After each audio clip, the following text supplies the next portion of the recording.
Hello everybody, this is my second video and today we are going to talk about exactly what emetophobia is.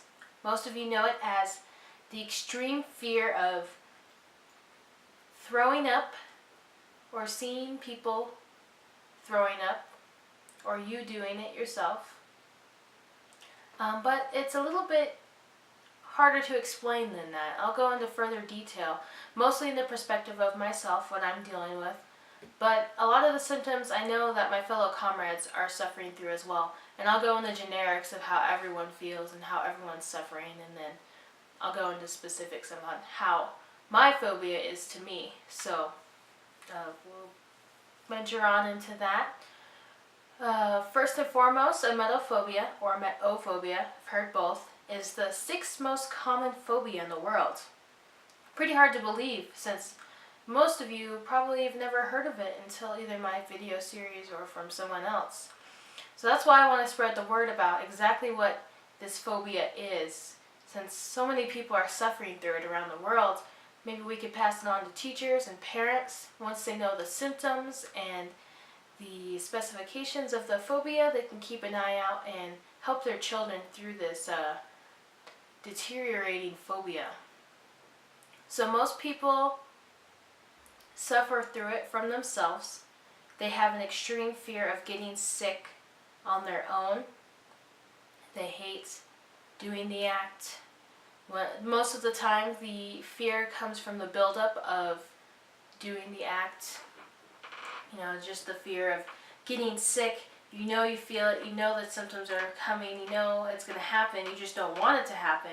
And then you start, feeling the clammy hands and the tight throat, and your body starts to get really nauseous, which in fact makes you want to do the act even more. It's kind of a very vicious and sad, cruel cycle that happens when we're suffering through this.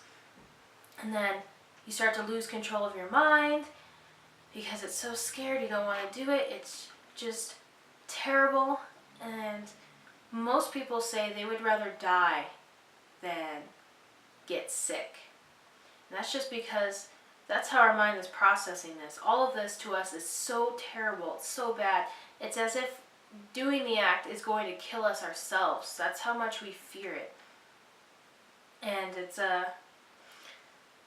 hard to think when you don't have the phobia, but that's exactly what our minds are going through. So it's really scary to think that the end of all, dying, is comparable to just a simple act of throw up. Now, I'll compare the phobia to a different phobia, just to give you an idea of exactly how different it is. So most of you know the fear of heights. When you go over to a ledge and you look over and you feel very similar to the symptoms, nausea, you start to feel a little panicky, anxious. Most of it's sight. When you see you're on a bridge, or you see over a cliff, or you're standing on top of a chair. Could be, I guess, sound if you hear the echo, seeing how high you are. But most of the time, you feel the phobia when you are in that certain situation. So when you're on a height, when you know you are over a bridge or on a high ledge, you start to feel the phobia. And you might feel it a little bit afterwards, let yourself calm down. But usually after that, you could stay on solid ground and you are fine. You don't have to deal with your phobia anymore. Us with emetophobia, unfortunately, are plagued with it all the time. The reason that it's so potent is because it affects all five senses, and even can affect them all at the same time. So we can see it, we can hear it, we can taste it, we can smell it, we can even feel it on our body. Something that we can experience through all five senses, and I'll go even this farther than that and say we could feel it, we can experience it through six senses because we can imagine it. It affects our mind as well. something that affects so much of our body is really powerful, really potent. You never want to give anything that much power against you. And unfortunately, that's what we have to deal with on a day-to-day basis. It's pretty sad. So like I said, most of you experience it with yourself, the act of doing it yourself. I unfortunately am probably like the 10 or 5% that experience it through other people. Yeah, I don't like to do it myself. It's pretty gross. If I could, I'd prefer not to do it. I still feel the anxiousness and the anxiety, but it's different in my mind because I can control myself. I know my own symptoms. I know what I'm going through, and I know when it's going to happen. But the scary part for me is the unknowing that everyone around me could do it all at once, at any time, and I wouldn't be prepared for it. So that's where my phobia stems from, the act of other people doing it, the unknowingness that they're going to do it, even if they just have their head down, or they cough weird, or they say things like, oh, my stomach hurts, or, oh, I'm not feeling too well. Suddenly, I am totally out of my mind. I have to focus on them, even though I don't want to. If they get sick, I don't want to see it, I don't want to hear it, but I have to because my mind, that's the only thing it can focus on. And I start getting panicky and scared, my hands start getting clammy, my stomach starts to get achy, my throat swells, my throat closes up, and suddenly I'm just in this fear mode where I want to leave the situation. School is probably the worst place for me because there's so many kids. You have classes of 40 people, all day, or 200 people in the lecture hall. All these people could potentially be sick or passing germs, and you don't even know it, and they could suddenly just spring it out of nowhere, and you can't prepare. It could land on you. Oh my gosh. Being in locked cars with strangers, airplanes, trains, that's worse too, because you don't know who they are, you don't know their cycle or what they're feeling.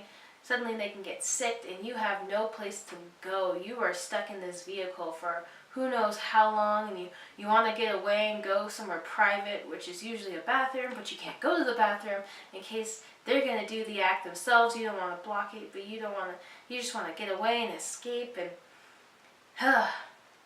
yeah, that's what my mind goes through on a daily basis. All the PTSD. You can imagine a war veteran who experienced war. Something out their day triggers it. Could be a memory or a sound or an act. And suddenly their mind is reliving all those times back in war. And they can't think of anything else. They start to feel the anxiety, sometimes the aggression, and they have no control over their mind or body. That's what we experience. As soon as we hear the act, watch it on TV, sometimes even the words can trigger us, and our mind starts going back, the PTSD of all the memories we experienced all these times, and us too are not in control of our mind or body. It's pretty scary. So that's basically the phobia. I will say most people experience that. Some people might experience it different than others, but that's pretty much the basics. My next videos are going to talk about my own experience. Some people don't remember exactly how the phobia came up. Usually it's pretty too traumatic, or you're too young, you can't remember exactly what triggered it.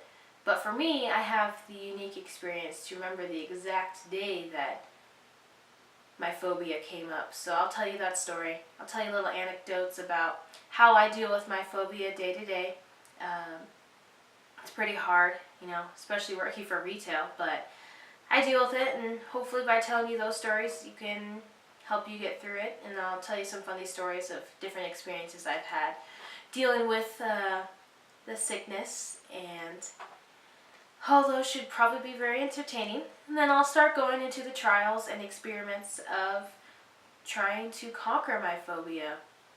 And I'll be doing some basic techniques on live, and then I'll show you guys, the viewers, and I will warn you before all videos, if you have the phobia and you are not ready to watch these, please don't. I never want anyone to watch these, especially if you have the phobia. Up until now, did not have the strength to do any of this. So I do not want you to push you to do it. Take your time, and as soon as you're ready, you can watch these. Or maybe you'll never be ready. Never, don't watch them.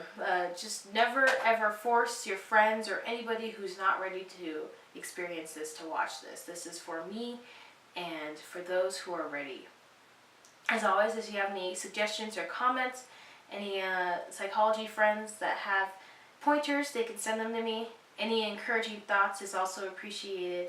I'd love to hear anything. All your experiences dealing with your phobia or any phobia, send them my way. I'd love to hear it. Maybe it would help me out with my experiences as well. And as always, until my next story, thank you for watching.